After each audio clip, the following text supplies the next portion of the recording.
Um dos focos do nosso ensino aqui tem sido no fato de que Deus nos criou para vivermos no paraíso. E esse paraíso é uma realidade onde experimentamos alegria, paz, amor, gozo, segurança, significado e assim por diante. Mas as consequências do pecado, que também chamamos de queda, nos colocou num mundo hostil, onde as realidades comuns cotidianas são medo, dor, conflito, assalto, violência, abuso e assim por diante. Mas no nosso coração continua esse chip que nos dá uma nostalgia, uma saudade pelas realidades do paraíso, e assim acabamos usando nossos recursos e esforços com o objetivo de recriar realidades paradisíacas, as quais nunca plenamente corresponderão com os anseios do nosso coração. Vivemos num mundo desapontador, onde as coisas não funcionam. Vivemos numa roda viva onde somos muitas vezes quebrados. E nesse mundo desapontador, somos tanto desapontados, magoados e feridos, como também nós desapontamos pessoas, nós falhamos. Desapontamos pessoas que amamos, desapontamos expectativas de pessoas que as pessoas têm de nós, que as pessoas têm da gente. Enfim, sofremos. O que fazer quando nos encontramos, então, nessas situações? Muitas vezes pessoas reagem mal quando não correspondemos às suas expectativas. Muitas vezes somos, então, descartados, eliminados, rotulados ou tratados com indiferença. Enquanto filhos de Deus, muitas vezes nós nos perguntamos: onde é que estava Deus nessa história? Onde encontraremos esperança e restauração para as nossas feridas, para a nossa dor? E quando nós voltamos para a palavra de Deus, podemos encontrar exemplos e situações onde a dor e o poder do desapontamento é impressionantemente contrastado com a surpreendente graça de Deus. E assim a mensagem que eu quero deixar hoje à noite para vocês tem como título: o poder desapontador versus a surpreendente graça de Deus.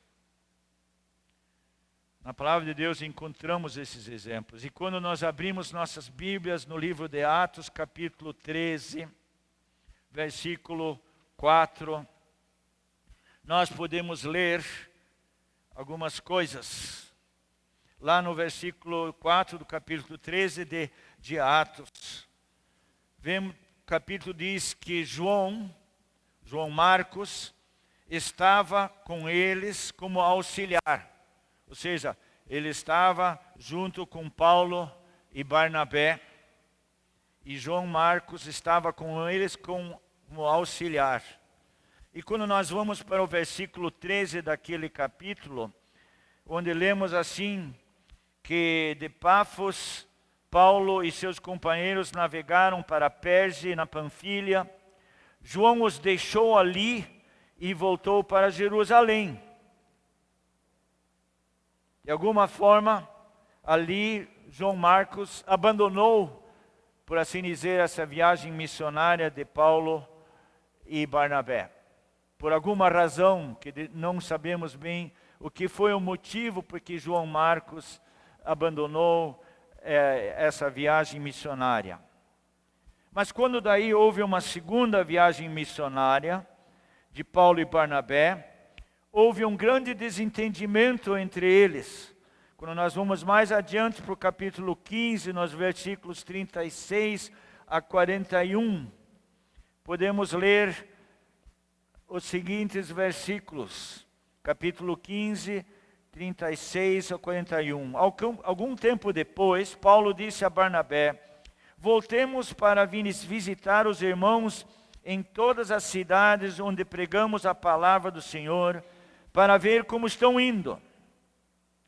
Barnabé queria levar Paulo, também chamado Marcos, mas Paulo não achava prudente levá-lo, pois ele abandonou-os na Panfilha e não permaneceu com eles no trabalho.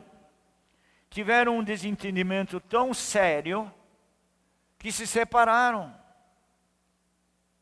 E Barnabé, levando consigo Marcos, navegou para Chipre, mas Paulo escolheu Silas e partiu encomendado pelos irmãos à graça do Senhor. E passou então pela Síria e pela Cilícia, fortalecendo as igrejas. Olha só que situação. Vemos aqui que Barnabé queria levar o João Marcos nessa segunda viagem, mas Paulo não queria a companhia dele, porque os abandonou. E tiveram um desentendimento tão sério que rachou essa parceria. Um foi para um lado e outro foi para o outro lado. Veja só. Com a mesma tarefa de continuar pregando o Evangelho. E assim Barnabé, levando consigo Marcos, navegou para Chipre, mas Paulo escolheu Silas. Silas foi descartado por Paulo. Não serve. Não nos é útil. Paulo se sentiu desapontado, por assim dizer, com a atitude de João Marcos. Mas eu também me colocando na posição de João Marcos, que queria ir na segunda viagem missionária, e isto é um indicador interessante. Ele participou da primeira, e por alguma razão ele caiu fora, mas ele voltou para ir numa segunda viagem missionária, e Paulo não o deixou. Porém, para nossa surpresa, passados alguns anos, Paulo escreve a Timóteo: traga Marcos com você, porque ele me é útil para o ministério. 2 Timóteo 4:11. Temos aqui um exemplo de uma segunda chance. De alguma forma, seja lá o que Barnabé fez, restaurou João Marcos ao ponto de voltar a ser útil para o ministério, ou seja, restaurado para o ministério. Barnabé também é conhecido como o homem da consolação. O homem da consolação. No curso ali eu falei sobre a importância do ministério da consolação que a igreja deve ter, porque Jesus foi profeticamente já descrito como o grande consolador. E ele veio para consolar os que choram. E quando ele estava se despedindo dos discípulos, ele diz: eu vou enviar um outro consolador, mostrando a importância da necessidade de sermos consolados enquanto vivermos neste mundo desapontador. Temos então aqui esse exemplo de uma segunda chance. E muitas vezes em nossas vidas existem Paulos em nossas vidas que nos descartam, né? Inclusive por razões legítimas. Como também existem Barnabés que conseguem ver um potencial nas pessoas e investem nelas. E Barnabé decidiu investir no João Marcos, para que ele pudesse voltar a ser útil. E olha só, o primeiríssimo evangelho escrito na Bíblia foi escrito por João Marcos. Se não tivesse existido na vida de João Marcos um Barnabé, possivelmente o evangelho de Marcos não existiria. Veja só. temos necessidade. Paulo era um homem focado e proativo. Ele tinha um objetivo e tinha que mandar ver. Sabe? Não dava muito espaço para outras coisas. Da mesma maneira como ele perseguiu a igreja de maneira implacável, ele agora como missionário também era assim. Mas nós precisamos, no corpo de Cristo, tanto de Paulos, que são os desbravadores, mas também precisamos de Barnabés, que veem as necessidades e investem nessas pessoas. E assim, nesse contexto, vemos um Barnabé restaurado em meio ao seu desapontamento. Porque ele deve ter se sentido muito desapontado e descartado quando Paulo diz, não quero mais ele na minha equipe. Temos uma segunda história impressionante no Novo Testamento. Temos isso no Evangelho de João, capítulo 21. Podemos dar uma olhada ali. Todos nós já sabemos o que aconteceu lá, né, nesse último capítulo de João. Temos no Evangelho de João um Pedro desapontado. Nós sabemos o que aconteceu. Ele negou Jesus 3 vezes, quando havia jurado que ele não iria fazer isso. Pelo contrário, ele tinha até se disposto a ele morrer. E naquela situação ameaçadora e perplexizante, Pedro traiu Jesus. E ele estava desapontado. No versículo 3, ele decidiu ir pescar. Significando que voltar à sua profissão original. Ele já era pescador antes. Ele decidiu ir pescar. Quase como se ele dissesse, deu para minha bolinha. Ou seja, eu vou fazer o que eu gostava de fazer. Ou seja, eu vou voltar para a minha fonte de significado original, enquanto pescador. Eu vou fazer as coisas do meu jeito. E assim, ele volta, vou voltar para a minha fonte de vida. Ou seja, eu vou voltar para a minha cisterna, como diz lá em Jeremias. Jeremias 2,13 diz, 2 males cometeu contra mim o meu povo. A mim me abandonaram e cavaram para si cisternas que não contêm água. E o versículo claramente diz que Deus é a fonte de água viva, da onde deveríamos estar bebendo, mas nós queremos água do nosso jeito e por isso cavamos cisternas para ter água do nosso jeito, porque isso podemos controlar, a fonte de água viva não podemos controlar. Então, nesse sentido, Pedro aqui volta para a sua fonte alternativa de vida, que é ir pescar. E diante do fracasso da pescaria, Jesus o recebe com um peixe assado. Olha só, versículo 12. Venha comer. Um outro convite, também podemos ouvir nas Escrituras, quando em Isaías 51 diz, venha beber. Todos vocês que têm sede, venha beber. E nós todos temos sede pelo paraíso. Nós todos temos sede de reviver as realidades para as quais fomos criados originalmente, quando Deus criou o homem para o jardim do Éden. Então o convite está ali, venha beber. E nós estamos diante dessa situação, ou nós aceitamos o convite, ou nós voltamos para nossas cisternas, ou voltamos para nossas fontes de alternativa, que não é, obviamente, a fonte de água viva. Cabe aqui a pergunta, quais têm sido as tuas fontes alternativas das quais você tira vida e significado para o teu dia a dia?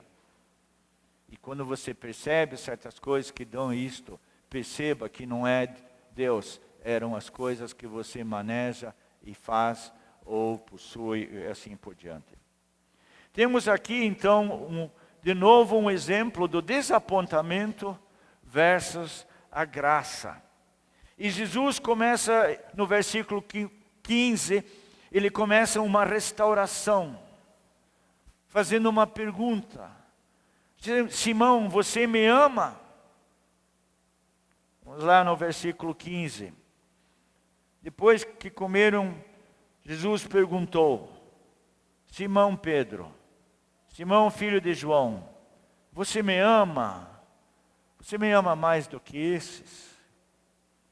Disse ele: sim, Senhor, tu sabes que te amo.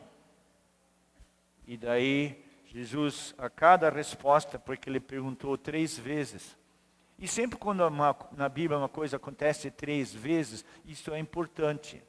Ele sublinha algumas coisas, né? Jesus no Getsemane orou 3 vezes. Passa de mim esse cálice. Paulo, quanto ao espinho na carne, orou 3 vezes, né? Mostrando a veemência. Elias, no Monte Carmelo, orou 3 vezes para que Deus se manifestasse naquela ocasião. E aqui, Jesus pergunta 3 vezes: tu me amas? E ele responde: Senhor, tu sabes, tu o sabes. E no versículo 17 até tem uma resposta que assim, ele diz assim: Senhor, tu sabes todas as coisas. Quando ele diz assim, tu sabes todas as coisas, é quase como que ele dissesse: o que você quer saber? Você sabe todas as coisas. Dias atrás eu te traí. E tu me amas, tu me perguntas se eu te amo? O que você quer saber? Mas a cada resposta, Jesus renova o convite: cuide das minhas ovelhas. Nada de ressalvas, somente afirmação. Como também lemos em Lucas 22, 31, onde Jesus disse para Pedro: fortaleça os seus irmãos. Muitas vezes, quando nós erramos e pisamos na bola, né, nós somos colocados por nossos superiores num período probatório, por assim dizer, né? Um teste, né? Você vai ficar lá 6 meses de molho para ver se podemos ter confiança em você de novo. É como se colocamos a pessoa que pisou na bola na prateleira, digo, bom, vamos ver, vamos dar um prazo aí de 1 ano de restauração para ver se o arrependimento é verdadeiro e para valer, né? Jesus não. E você acha que Jesus tinha garantias que Pedro não iria falhar de novo? Jesus não tinha garantias. Ele podia saber na sua onisciência, né? Mas humanamente falando, enquanto ser humano, é possível que ele não tinha garantias que Pedro de fato iria corresponder com esse convite: cuida das minhas ovelhas. Ele diz: vai e faz. Vai e cuida das minhas ovelhas. Tenho também percebido que muitas vezes, a partir de uma experiência muito forte, desapontadora, ou de um fracasso, quando há um retorno, né, esse retorno vem também com a experiência do tropeço e da queda. Vem assim. Temos ainda uma terceira história de desapontamento e de desânimo e até de depressão. Vamos agora abrir nossas Bíblias em 1 Reis, capítulo 19, que é a história de Elias. Uma história impressionante. 1 Reis 3 a 18. Nós sabemos que no Monte Carmelo, ele havia convocado os deuses, os profetas de Baal, para um tira-teima, né? Embora que ele soubesse quem ele fosse o verdadeiro Deus, ele deu espaço e disse, ok, então vamos fazer um teste, vamos descobrir quem é de fato um verdadeiro Deus. Então ele conversou lá com os profetas de Baal, diz, ok, então eu vou fazer o seguinte, aquele Deus que responder com fogo é o Deus verdadeiro. Combinado? Combinado. E Elias tinha tanta certeza e convicção que ele podia até dizer, então vão vocês primeiro. Porque se Baal respondesse com fogo, a questão já estava resolvida. Então os profetas de Baal fizeram tudo aquilo que fizeram, né? E nada.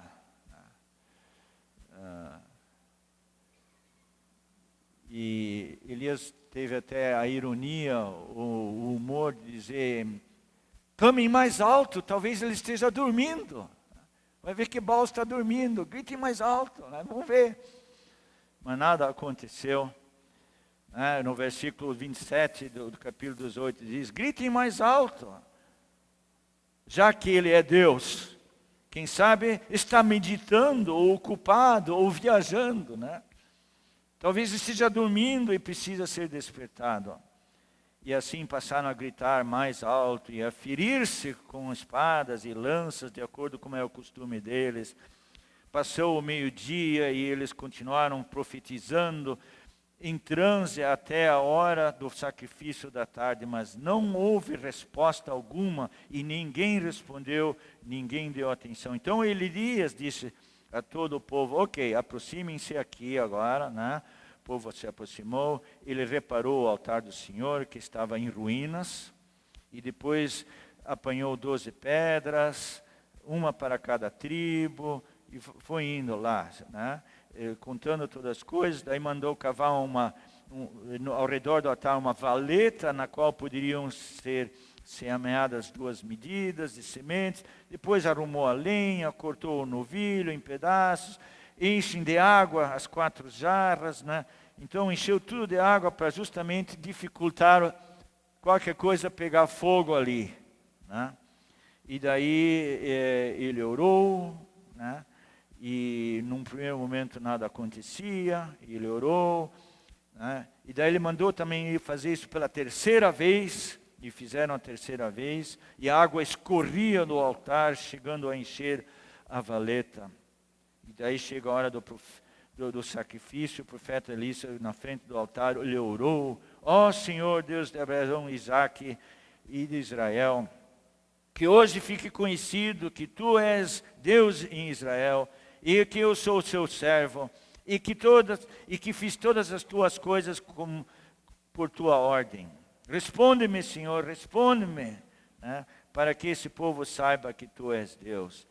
Né? E responde-me, mais uma vez, responde-me. E então o fogo do Senhor caiu e queimou tudo completamente, né? Nós conhecemos o resto da história. Agora, no capítulo 19, verso 3, Elias teve medo e fugiu para salvar a sua vida. Antes, né, a Jezabel tinha mandado um mensageiro para Elias, dizendo que os deuses me castiguem com rigor se amanhã, nesta hora, eu não fizer com a sua vida o que você fez com a deles. Ele podia dizer, mas que Deus? Ele não chegou nem respondeu com fogo. Que conversa é essa? Todavia, ele fugiu para salvar sua vida. Ele deixou, daí em Berseba de Judá, ele deixou o seu servo e entrou no deserto, caminhando um dia. Chegou a um pé de giesta, sentou-se debaixo dele e orou pedindo a morte. Ouça a oração dele.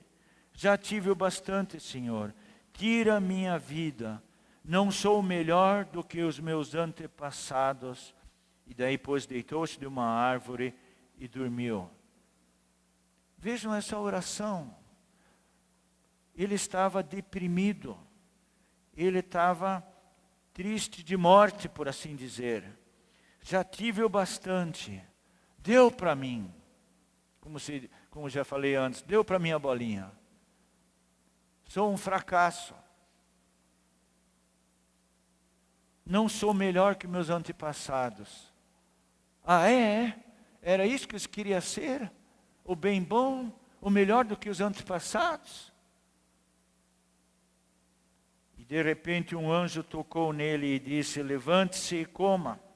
E Elias olhou ao seu redor, e ali junto à sua cabeça havia um pão assado sobre as brasas quentes e um jarro d'água. Ele comeu, bebeu e deitou-se de novo. Meio fazendo uma sonoterapia ali, sabe? E o anjo do Senhor voltou e tocou nele e disse, levante-se e coma, pois a sua viagem será muito longa. E então levantou-se e comeu e bebeu e fortalecido com aquela comida viajou. Elias também estava se questionando, né? Como é que eu entrei nessa, né? Como é que é toda essa história, né? Eu tenho que voltar lá para o Monte Sião, o Monte Horebe, onde Deus se manifestou pela primeira vez e aonde toda a história meio que começou com ali. E ali, continuando a história, versículo 9, né? Onde ele entrou na caverna e passou a noite, e a palavra do Senhor veio a ele, o que você está fazendo aqui, Elias? Deus disse, cara, o que você está fazendo aqui? E essa pergunta já me dá claramente a entender que ele não foi para lá porque Deus o convocou para ir para lá. O anjo não disse, levante-se, agora você tem que ir para lá. O anjo já sabia que Elias ia caminhar por 40 dias e 40 noites. Senão a pergunta não faria sentido. O que está fazendo aqui, Elias? Bom, você me mandou vir para cá, aqui estou. Não. Então Deus pergunta para ele, o que você está fazendo aqui? E veja o versículo 10. Acompanhe comigo ali. Tenho sido muito zeloso pelo Senhor, o Deus dos exércitos. Os israelitas rejeitaram a tua aliança, quebraram os teus altares e mataram os teus profetas à espada. Sou o único que sobrou e agora também estão procurando matar-me.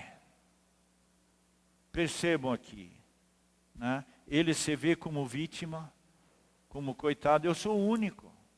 E agora querem me matar. Apesar de ter sido zeloso, etc., né? Já mataram todos os profetas, eu sou o último, o único aqui, e querem me matar. Daí Deus decidiu, bom, então eu vou me manifestar para você. Saia e fique no monte, na presença do Senhor, pois o Senhor vai passar. Então veio um vento fortíssimo que separou montes e esmigalhou as rochas diante do Senhor, mas o Senhor não estava no vento. Depois o vento, um terremoto, sacudindo tudo, manifestação poderosa de Deus, mas o Senhor não estava no terremoto. E depois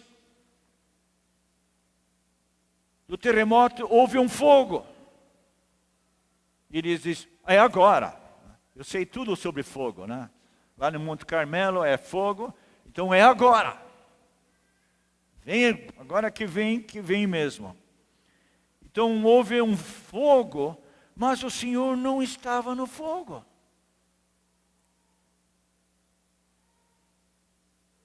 E Elias deve pensar, puxa. E depois do fogo houve um murmúrio de uma brisa suave, quase que imperceptível. E Deus estava nessa brisa suave, imperceptível. Interessante isto. Essas brisas suaves, se não prestamos atenção, podem meio que sumir. E nem percebemos que Deus estava nessa brisa. E quando Elias ouviu, ele puxou a capa para cobrir o seu rosto. E saiu, ficou à entrada da caverna. Essa manifestação de Deus, de como Ele se manifesta, nos ensina algumas coisas. E uma das coisas que essa história nos manifesta é que Deus não necessariamente se manifesta somente no espetacular, no estrondoso, no fantástico.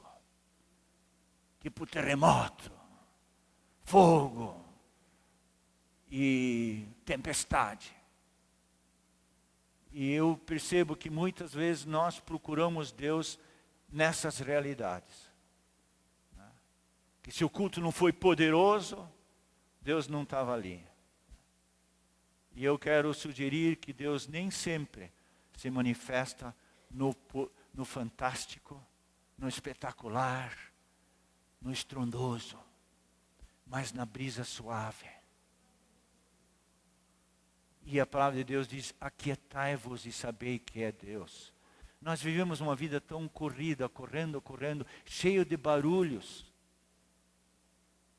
que não há silêncio onde podemos de repente ouvir os sussurros de Deus nos nossos ouvidos.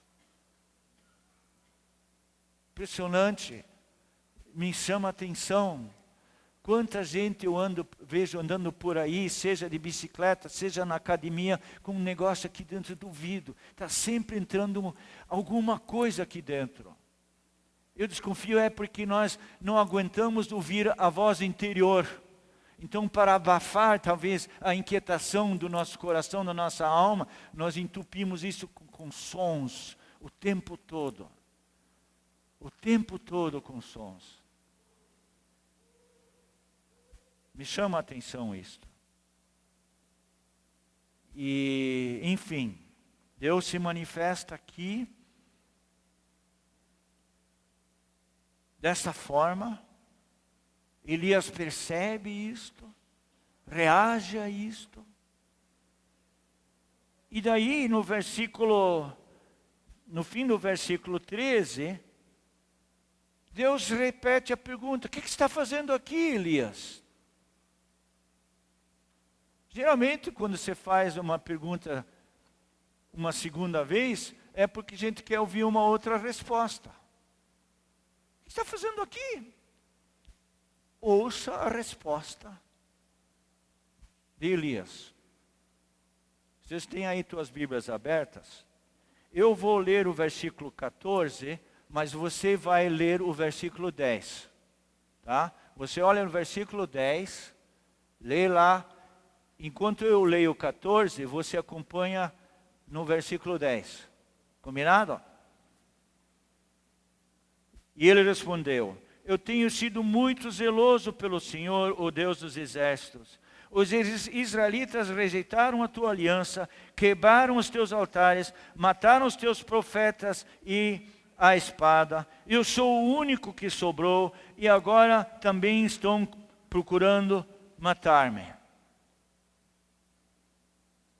O que você acha disso? Ele insistiu nessa ladainha de coitadinho, eu sou o único, o esquecido.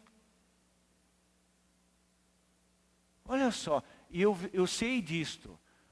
Em nossas vidas, quando nós somos vítimas, nós muitas vezes acabamos estacionando na nossa vitimação, porque embora que é doloroso, é confortável, porque a vítima nunca é culpada. A culpa é sempre do outro. E daí nessa vitimação eu dou de coitadinho e atraio a misericórdia, o amor das pessoas. Oh, coitadinho, vamos lá, o resgate dessas pessoas. Né? Mas aqui, puxa vida, primeiro ele diz: Deus, tira a minha vida, eu não sou nada melhor. Puxa vida, não sou nada melhor. Mas ele decidiu: bom, eu vou tirar limpo essa história, eu vou lá no Monte Horebe, onde os 10 mandamentos foram dados, né, vou ver se eu tiro a limpo. E daí lá, Deus se manifesta para ele. Talvez não da forma como ele queria que ele se manifestasse. Talvez Elias queria até se manifestar, queria que se manifestasse na tempestade, enfim, no terremoto, no fogo. Né? E quando Deus se manifesta dessa forma e repete a pergunta e ele ouve a mesma resposta, implícito, não está aqui no versículo, mas quando você lê a história dá para perceber o que está implícito nessa história. É como Deus ouvindo pela segunda vez o mesmo papo, ele meio que diz, tá. Então volte pelo caminho que você veio, vá lá para o deserto de Damasco, e quando chega lá, unja um rei na Síria, e depois também unja um rei lá de Israel, e aliás, inclusive já aproveita e unja Eliseu, né, que vai te substituir, unja Eliseu, filho de etc., para suceder a você como profeta. É quase como que ele diz, ok, tu quer ficar nessa situação? Né? A vida continua. Então, já vai e volta, né? Volta de onde você veio, e no caminho já aproveita, unja um rei aqui, outro lá ali, e já unja inclusive o Eliseu.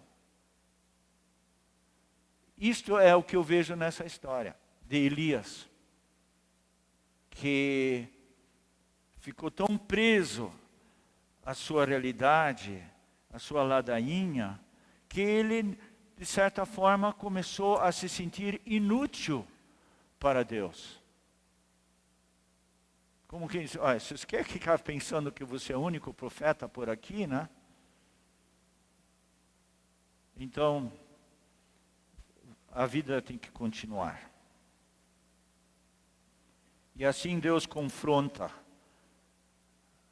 Isaías.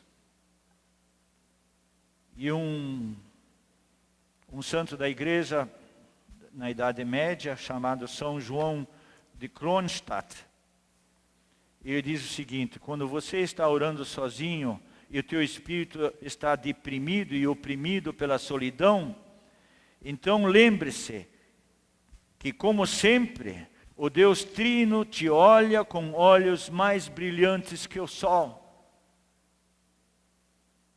Saiba disto. A música coral cantor fala disto. Então, voltando para a nossa história. Depois de tudo que aconteceu, Deus repete a pergunta, provavelmente na esperança de receber uma outra resposta, mas ele recebe a mesma resposta. Daí Elias volta ao caminho e unge o Eliseu. E o Elias some de 1 Reis. Ele meio que desaparece. Ele volta e aparece de novo em 2 Reis. E nessa vez, no capítulo 2, verso 11, uma grande surpresa. Uma grande surpresa. Deus veio buscar Elias numa carruagem de fogo. Isto é a surpreendente graça de Deus. Ele não abandonou Elias, descartou ele. Ele foi lá e foi buscar ele na carruagem de fogo. Então, meus amados, quando você tem experiências desapontadoras na tua vida, saiba que Deus pode estar colocando um Barnabé do teu lado. Saiba que Jesus te pergunta, você me ama? Cuida das minhas ovelhas. Saiba que no caso de Elias, que preferiu estacionar lá na sua... Porque ele já tinha no começo, disse, olha, deu para mim, tira a minha vida. E essa ideia meio que continuou depois lá no Monte Horebe. E mesmo assim, Deus foi buscar ele de carruagem. E o interessante é que Elias é uma figura significativa na palavra de Deus, porque ele aparece outras vezes. Lá para Jesus, no Monte da Transfiguração. E no Apocalipse diz que Elias vai voltar, vai ter um papel de novo. Ele não foi realmente descartado. E que assim isto possa também acontecer em nossas vidas. Nós muitas vezes não gostamos de passar por dificuldades. Nós somos avessos a isto, e é verdade. Mas nós vivemos num mundo onde somos quebrados pela violência desse mundo, pelas coisas que acontecem ao nosso redor. Somos feridos. E como eu disse no curso de aconselhamento, quando nós falamos da queda que aconteceu lá no Éden, a gente fala de queda pensando em pecado. E até pouco tempo atrás me dei conta que queda também significa ferimento.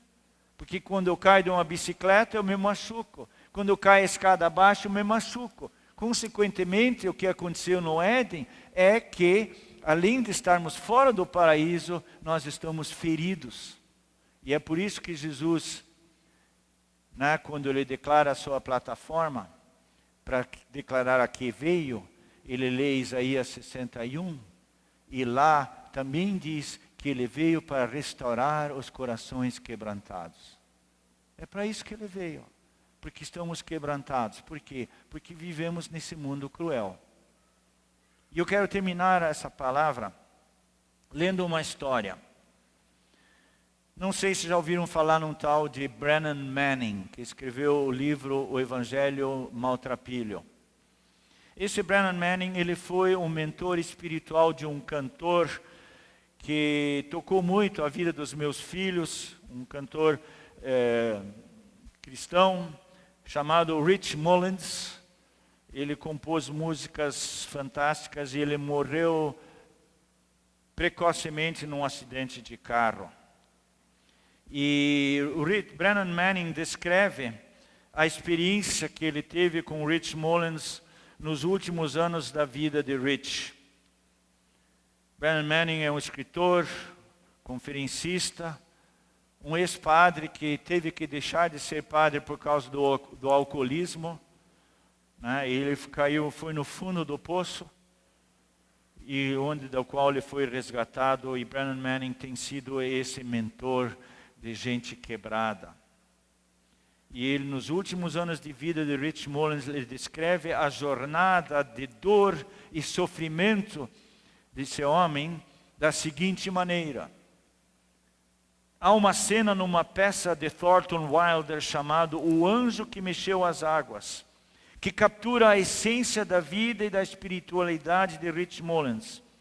A cena é de um médico que vem para o tanque todos os dias para ser curado de sua melancolia e de sua tristeza. Finalmente o anjo aparece e o médico vai para as águas. E o anjo bloqueia a sua entrada e diz: não, você não pode entrar. A cura não é para você. Que crueldade, né? E o profeta implora: mas eu tenho que entrar nessas águas. Eu não posso viver assim. E o anjo diz: não, esse momento não é para você. E aí o médico responde: mas como posso viver assim? E aí o anjo lhe disse: doutor, sem suas feridas, aonde estaria o seu poder? É a sua melancolia que faz a sua voz branda tremer para dentro de corações de homens e mulheres.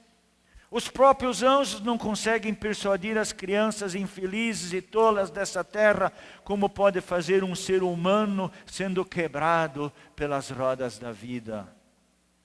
No serviço do amor, somente soldados feridos podem servir. E para mim, escreve Manning, o tema dessa história é o tema da história de Rich Mullins.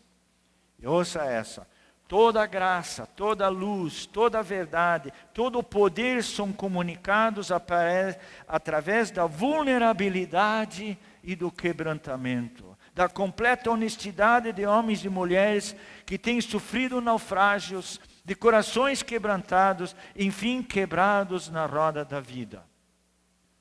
No serviço do amor, somente soldados feridos podem servir.